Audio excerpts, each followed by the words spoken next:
The president of the People's Democratic Movement, Venaani McHenry, recently held a press conference to discuss austerity measures and blasted government spending on travel, vehicles, and accommodation, amongst others.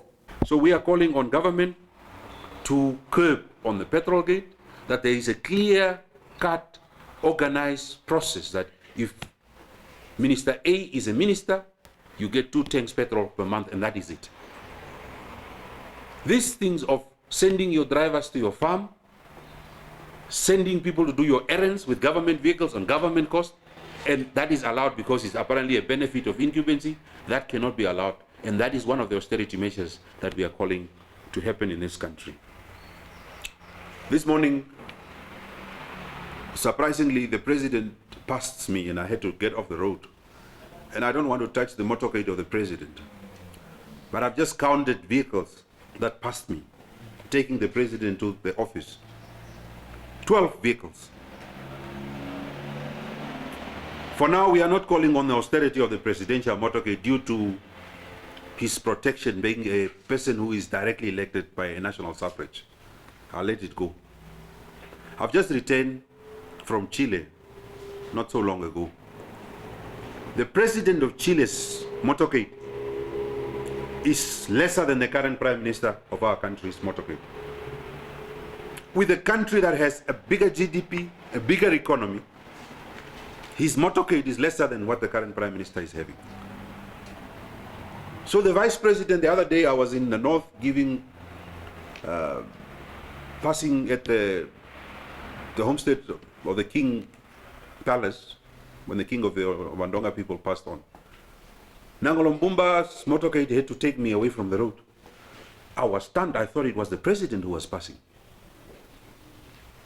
VIP protections, ambulances behind him. I don't know why, perhaps in the north people want to prove that they are powerful. That cannot be allowed. We need to stop these motorcades ASAP.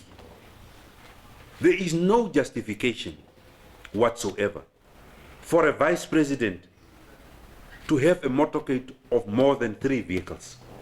There is no justification. And I'm telling you, these motorcades, I extend it also to the former presidents. You can't have people that are retired having motorcades of 4 or 5 vehicles together with traffic officers. One of the things that should happen, that should end, is that the traffic officers should be used by the president alone. But the rest of the government senior officials should get away with traffic officers. Because after all, they have blue lights, vehicles that have blue lights that are not traffic officers. Yet, they have traffic officers running before them. Just when the government leaders are going on lines, the whole town must stop because the vice president is going on lunch or the prime minister is going on lunch. We can't have a country that is run that way. Venaani also advised government to reduce the number of cars and security that former presidents are given. Coupled with that, I am saying the former presidents should have only 2 vehicles. One, their security detail, and the second one, their vehicle that is transporting them. Because these people are in retirement. They are no security risk to the country at all. They have no jobs. All what we need to do is to protect them as former presidents.